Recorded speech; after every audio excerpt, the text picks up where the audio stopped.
मुलांनो, आता बघा, आपण जे विरामचिन्ह आहे ना, विरामचिन्हाचा पुढचा प्रकार पाहणार आहोत.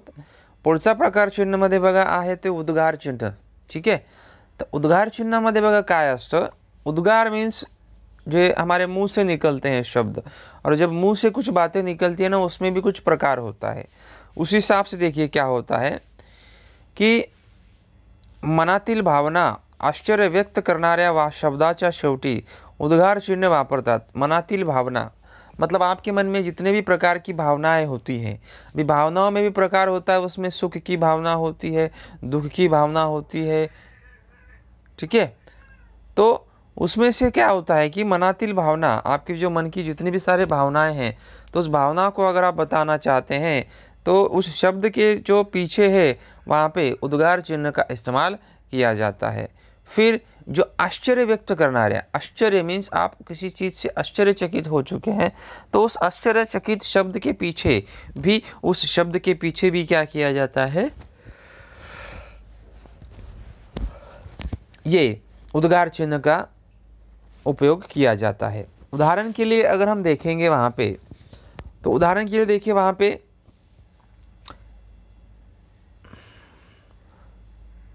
जैसे कि बाप रे केवड़ा मोटा हा हाथी, मतलब बाप रे, एक इसमें आप एक आश्चर्यचकित हो गए कि इतना बड़ा हाथी होता है. तो उसमें आश्चर्यचकित जो चीज़ें हैं वहाँ पे आपको दर्शा लेनी है. तब उस समय पे देखिए बाप रे के बाद में भी वहाँ पे क्या किया गया है, इस उद्गार चिन्ह का इस्तेमाल किया गया है. फिर केवड़ा मोटा हा हाथी, हाथी के बाद में भी देखिए वहाँ पे इस उद्गार चिन्ह का उपयोग किया जाए. मतलब जो आपकी मन की भावना है, या आप एक उस प्राणी को देखकर आप आश्चर्यचकित हो चुके हैं, इसलिए वहाँ पे क्या किया गया है, उद्गार चिन्ह का उपयोग किया गया है. फिर उसके बाद में देखिए आहा कितनी सुरेख देखावा, कि आप बहुत उससे खुश है, आपकी वो मन की भावना है, मन की आपकी भावना से मतलब एक खुशी की भावना वहाँ पे प्रकट हो चुकी है. तब उस समय पे देखिए वहाँ पर भी आप जो है उद्गार चिन्ह का इस्तेमाल कर सकते हैं. तो आपको इतना ध्यान में रखना है कि उद्गार चिन्ह का इस्तेमाल कब किया जाता है, जब आपके मन की भावना, या कभी आप आश्चर्यचकित हो चुके, आपको सुख हो चुका है, दुख हो चुका है, बहुत आप खुश है, तब उस समय जो है जो शब्द आप उपयोग करते हैं, उस शब्द के पीछे जो है आपको क्या किया जाता है, उद्गार चिन्ह का उपयोग किया जाएगा. फिर सातवां देखिए अवतरण चिन्ह. ठीक है. तो अवतरण चिन्ह में देखिए, उसमें अवतरण चिन्ह में देखिए एक दो कोष्टक है. ये इकेरी बोलते हैं, मतलब जो इकहरा होता है, और ये दुहेरी यानी कि दोहरा होता है. ठीक है. तो अवतरण चिन्हाचे बघा दोन प्रकार पडतात. पहला जो है देखिए उसको हम बोलते हैं एकेरी अवतरण चिन्ह, और दूसरा जो है देखिए उसको हम क्या बोलेंगे, दुहेरी अवतरण चिन्ह. तो दोनों अलग अलग है. तो दोनों का उपयोग देखिए कब और कैसे किया जाता है. कि बघा एकेरी अवतरण चिन्ह देखिए, मतलब ये फर्स्ट एक ही टाइम होता है, जो दोनों तरफ से एखाद्या शब्दावर जोर देताना किंवा दुसऱ्यावर मत सांगताना एकेरी अवतरण चिन्ह वापरतात. देखिए किसी शब्द के ऊपर आप जोर दे रहे हैं, क्या कर रहे हैं, जब बोलते समय किसी शब्द के ऊपर आप जोर देना चाहते हैं, या किसी दूसरे का कहना आप मतलब बताना चाहते हैं, किसी दूसरे ने आपको बताया तो आप वो किसी और को बताना चाहते हैं, तब उस समय पे जो है इस एकेरी अवतरण चिन्ह का इस्तेमाल किया जाता है. ध्यान रखना है मैं क्या बोल रहा हूँ, कि एकेरी अवतरण चिन्ह कब इस्तेमाल किया जाता है, कि किसी शब्द के ऊपर आप जोर देना चाहते हैं, या तो किसी दूसरे का कहना आप खुद वहाँ पे कहना चाहते हैं, तब वहाँ पे जो है एकेरी अवतरण चिन्ह इस शब्द का इस चिन्ह का इस्तेमाल किया जाता है. फिर देखिए उदाहरण के लिए गांधी जी ने चले जाओ ही घोषणा दिली, क्योंकि गांधी जी ने चले जाओ ये कहा था, ये हम बता रहे हैं, इसलिए वहाँ पे चले जाओ ये क्या आ गया, वहाँ पे एकेरी अवतरण चिन्ह में आ गया. या तो हम बोल सकते हैं कि इस शब्द के ऊपर हम जोर दे रहे हैं. ठीक है. जोर देना या किसी और का कहना, हमारे शब्द से कहना, हमारी भाषा में कहना, उसे जो है उसके बाद में उस अवतरण चिन्ह का इस्तेमाल, यानी कि एकेरी अवतरण चिन्ह का इस्तेमाल किया जाता है. फिर दूसरा देखिए दुहेरी अवतरण चिन्ह. दुहेरी अवतरण चिन्ह का इस्तेमाल कब किया जाता है, एखाद्या व्यक्तीच्या तोंडचे शब्द जसेच्या तसे मांडायचे असल्यास दुहेरी अवतरण चिन्हाचा वापर करतात. अब देखिए ऐसा एखादा व्यक्ति है, तो उस एखादे व्यक्ति के जो तोंडचे शब्द मीन्स वो जैसे उसने बोला है ना, तो जैसे का वैसे अगर आपको वहाँ पे बता लेना है। किसी और ने कुछ बोला है ना, तो उसको जैसे का वैसे आपको बताना रहेगा। तब उस समय पे जो है इस दुहेरी अवतरण का चिन्ह का इस्तेमाल किया है ना, करना है।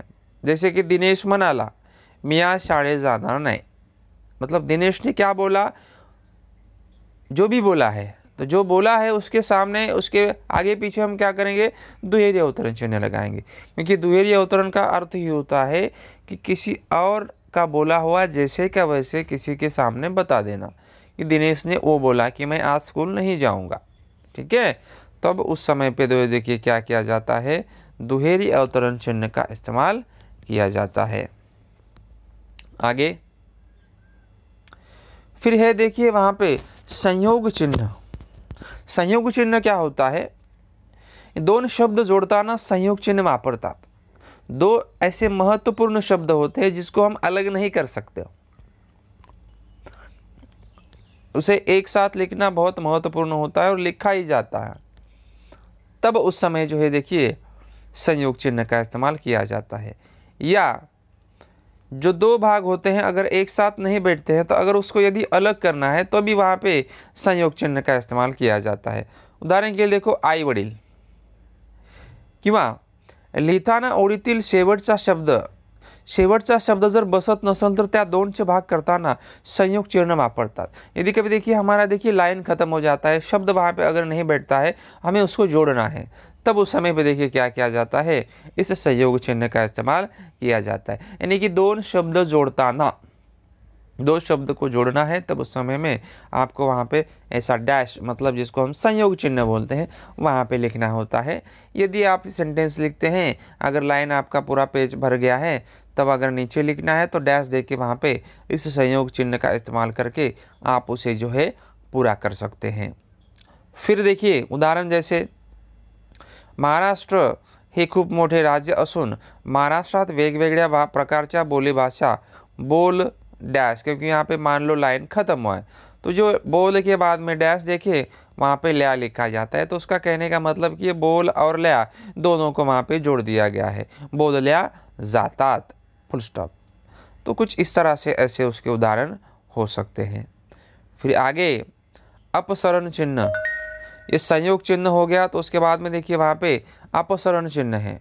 तो अपसरण चिन्ह में देखिए वहाँ पे कि वाक्याच्या पुढे तपशील द्यायचा नसल्यास अपसरण वापरतात। अभी वाक्य के सामने कुछ आपको बताना नहीं है, कुछ डिटेल्स वहाँ पे इन्फॉर्मेशन नहीं देना है, कुछ बताना ही नहीं है, तो वहाँ पे क्या किया जाता है, ये डैश, मतलब ये जो अपसरण चिन्ह है, इस चिन्ह का इस्तेमाल किया जाता है। देखिए संयोग चिन्ह अपसरण चिन्ह थोड़ा सा सेम लग रहा है आपको, लेकिन ये छोटा होता है, ये बड़ा होता है, ठीक है।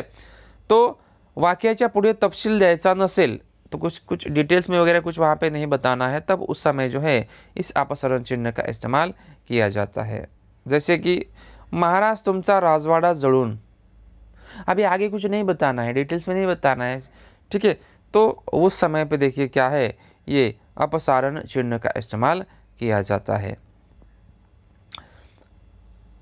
अब स्टूडेंट्स इस वीडियो में देखिए हमने उद्गार चिन्ह, जो मनातिल भावना आश्चर्य व्यक्त करते समय हम उद्गार चिन्ह का वापर करते हैं। अवतरण चिन्ह जिसमें इकेरी द्वेरी होता है, इकेरी में हम किसी शब्द के ऊपर जोर देते हैं या किसी और का कहना चाहते हैं, तब उस समय पे। द्वेरी अवतरण चिन्ह क्या होता है कि जो व्यक्ति बोलता है उसका जैसे क्या वैसे किसी सामने को बताना। और संयोग चिन्ह जो दो शब्द को जोड़ दिया जाता है। और जो अपसारण चिन्ह जो है किसी वाक्य के सामने अगर आपको कुछ उतना डिटेल्स में जानकारी नहीं बताना है, तब उस समय पे जो देखिए क्या किया जाता है, इस अपसारण चिन्ह का इस्तेमाल किया जाता है। अभी इस तरह से देखिए स्टूडेंट्स यहाँ पे जो हमारे विराम चिन्ह है, ठीक है, ऐसे लगभग कुल मिला के 11 थे, लेकिन 11 का हमें कुछ इम्पोर्टेंट नहीं था, तो सिर्फ 9 हमने पढ़े हैं, जिसमें पूर्ण विराम, अर्धविराम, अपूर्ण विराम, स्वल्प विराम, प्रश्न चिन्ह, उद्गार चिन्ह, अवतर चिन्ह, संयोग चिन्ह और अपसारण चिन्ह, ऐसे 9 प्रकार आज हमने पढ़ लिए हैं। कुछ डाउट रहेगा तब पूछ सकते हैं, नहीं रहेगा तो उसके बाद में आपको इसके नोट्स भेज दिए जाएंगे।